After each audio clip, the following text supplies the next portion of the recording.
हर हर महादेव। एक माँ थी और उसका एक बेटा था, एक बहू थी। तो माँ शिव भक्ति, शिव गुरु की पूजा बहुत करती थी। उनका बहुत शंकर भगवान में बहुत उनका ध्यान था।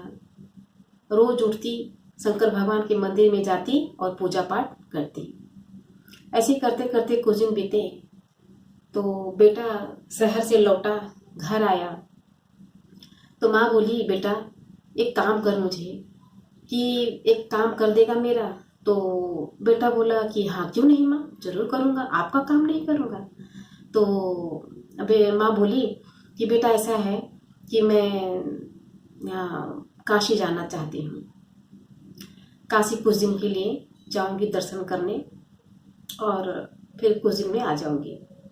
तो बेटा बोला ठीक है माँ, चल कब चल रही है। तो माँ बोली चल बेटा, जब तू लेके चलेगा। तो बेटा बोला ठीक है, चल कल ही चलेंगे। तैयारी कर ली माँ।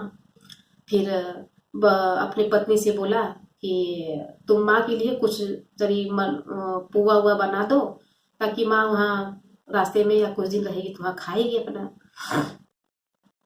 तो बहू ने बोली हाँ हाँ जरूर बनाऊंगी, क्यों नहीं बनाऊंगी।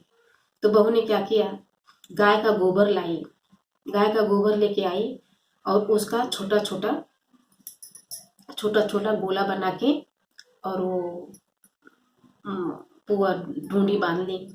उसको गोल गोल छोटा छोटा ढूंढी लड्डू बांध ली। लड्डू बांध के और बोरे में दे दिया, थैली में दे दी। और उसका जो पानी था गोबर का, वो टप टप चू रहा था। तो बेटे ने कहा कि तूने ये क्या दिया है, टप टप चू रहा है।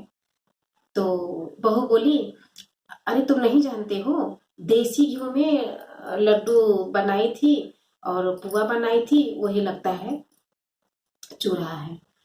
तो बोला अच्छा अच्छा अच्छा ठीक है। अब माँ को लेके काशी चले गया। काशी जाके तो सब वहाँ खड़े रहते हैं, पंडा लोग बोलते हैं भाई आपको कहाँ कैसा रूम चाहिए, कैसा रूम चाहिए, कहाँ रहना है, महल चाहिए कि झोपड़ी चाहिए। तो बेटे ने कहा कि नहीं हमें झोपड़ी चाहिए, माँ को रहना है तो झोपड़ी एक दे दो, और हम वही चाहिए, हमको महल नहीं चाहिए। तो फिर एक झोपड़ी छोटा सा लिया और वहीं माँ को छोड़ा और बोला माँ जब तुम, मैं तुम्हें फिर 2 महीने के बाद लेने आ जाऊंगा। तो माँ बोली ठीक है बेटा, जा तुम। बेटा चला गया छोड़ के। अब माँ गई, उठी गई, नहा धो के गंगा जी में आई। नहा धो के आई तो उसको भूख लगा तो सोची कि चलो थोड़ा खा लूं कुछ। और उन धार्मिक थी, बहुत भक्ति करती थी शंकर भगवान की।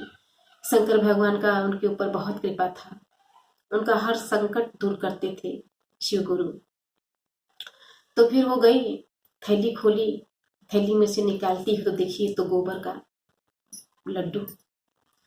अब वो बड़ी सोचनी पड़ी कि मेरी बहू ने क्या बना के दे दिया मुझे, मैं कैसे इसको खाऊंगी। और तब तक इतने में बाहर एक साधु के रूप में शिव गुरु आके खड़े हो गए, भिक्षा मांगने लगे। माँ भिक्षा दो, माँ भिक्षा दो। अब माँ सोचने लगी कि मैं इनको क्या भिक्षा दूं, ये तो गोबर का लड्डू है। अब मुझ घर पे बोली थी बेटे के आगे कि पुआ और लड्डू सब बना के देसी घी में दी हूँ, मैं कैसे उनको दूं। साधु भी आ गए, शिव गुरु भी आ गए, कैसे उनको मैं दूं, कैसे वो खाएंगे, क्या कहूँ मैं उनको, मना भी नहीं कर सकती। अब वो बार बार बोल रहे हैं माँ भिक्षा दो, माँ भिक्षा दो। अब जो है तुम्हारे पास माँ वही दे दो, मुझे बहुत भूख लगी है। शिव गुरु ऐसे ही बोलने लगे। अब माँ बहुत संकोचाई, बहुत सोच के वही 2 लड्डू उठा के उनके कटोरे में डाल दिया, कटोरे में डाल दी। अब इतना डालने के बाद वो झट से मुंह नहीं दिखाई, अपना घर में चली आई, रोने लगी, रोने लगी कि मैं तो साधु थे, शिव गुरु थे, कौन थे, उनको तो मैंने दे दिया, लेकिन क्या सोचेंगे क्या सोचेंगे, ऐसा कहने के बहुत मतलब दुखी हो गई। फिर वही कटोरा वहीं शिव गुरु छोड़ दिए और उसमें मिठाई बना के, पेड़ा 2 बना के छोड़ दिए उसी में और चले गए। फिर बाद में गई वो बाहर, देखी तो कटोरे में 2 पेड़ा पड़ा है। तो पेड़ा ली और अपने खा ली, पेड़ा प्रसाद समझ के कि उन शिव गुरु थे, कौन थे क्या मालूम, जो भी हैं। मुझे तो हर कोई शिव भगवान का रूप ही दिखता है, शिव गुरु ही मुझे दिखते हैं, जो भी हैं। भूख लगा है, मैं ये मिठाई खा ली, पानी पी लिया उसने, पेट उसका भर गया। फिर कुछ देर देखती है तो उसका पूरा झोपड़ा भर जाता है सोने चांदी से। और वो सोचती है कि कैसे इतना क्या हो गया, सब पूछेंगे तो मैं क्या बताऊंगी, क्या जवाब दूंगी कि ये सब मेरे पास कहाँ से आया, मैं तो अकेली आई थी, कुछ भी नहीं लेके आई थी। फिर वो गंगा नहाने गई, धोने गई कि आऊंगी फिर तो शंकर भगवान का उधर से पूजा पाठ करते हुए नहा धो के आई। तो फिर तब तक उसका लड़का उसको लेने के लिए आ गया और उसकी माँ 12 साल की छोकरी बन गई, इतनी जवान हो गई कि सब लोग उसको देखते रहेंगे कि देखो इसको शिव गुरु का कृपा है कि भगवान ने इसको 12 साल की छोकरी बना दी।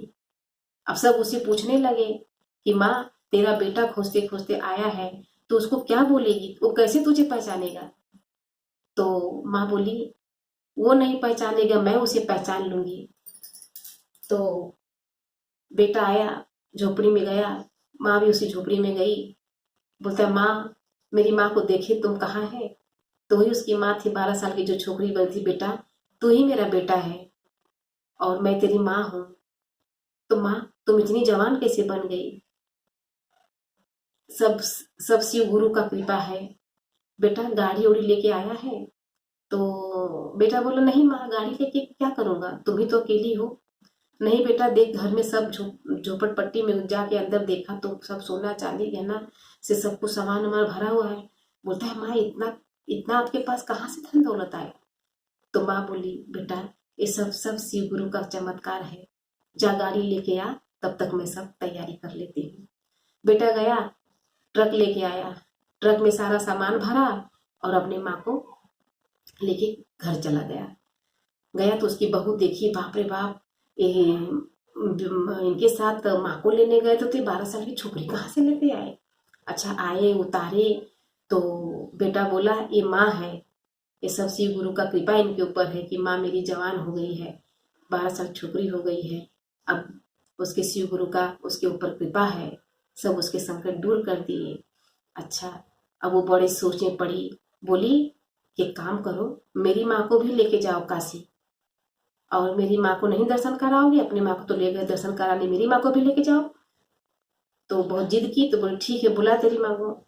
माँ को बुलाई, उनको भी लड़का लेके गया, दर्शन कराने ले गया। तो अपने माँ के लिए उसने देसी घी में खूब गुलगुला, मलपुआ, पुआ, लड्डू सब बांध के दी और लेके गई उसे ही छोड़ के आया। और चल बोला ठीक है माँ जी मैं जाता हूँ, फिर बाद में आओगे लेने के लिए। बोला हाँ ठीक है बेटा। अब वो गई, तब तक शिव गुरु आए। शिव गुरु उनसे भिक्षा मांगने लगे, भिक्षा दो माँ भिक्षा दो। तो बोली जाओ यहाँ से, तुमको दे दूंगी तो मैं क्या खाऊंगी, जाओ यहाँ से, इतना नहीं रहना है मुझे, इसी में चलाना है। शिव गुरु चले गए और जाने के बाद ये बन गई सुअर बन गई। अब 2 महीने के बाद दामाद आया लेने के लिए, तो देखा पूछा तो कि मेरी सास कहाँ है। तो सब लोगों ने बोला क्या है, सुअर बन गई हैं। तो क्या सुअर जो बनी है वही तुम्हारी सास है। अब उनको लेके गाड़ी में बिठा के लेके घर चले गए। अब खूब बहू लड़की खुश हो रही है कि अरे चलो मेरी माँ भी जवान होके आ गई, मेरी माँ भी जवान होके देखी। तो पूछी कि क्या जी मेरी माँ कहाँ है। बोले ये क्या है, सुअर का रूप धर के आई हैं। तो बहुत दुखी हो गई, अब सुअर ही बनी रह गई। इस तरह है शिव चर्चा की कथा। बोलो हर हर महादेव की।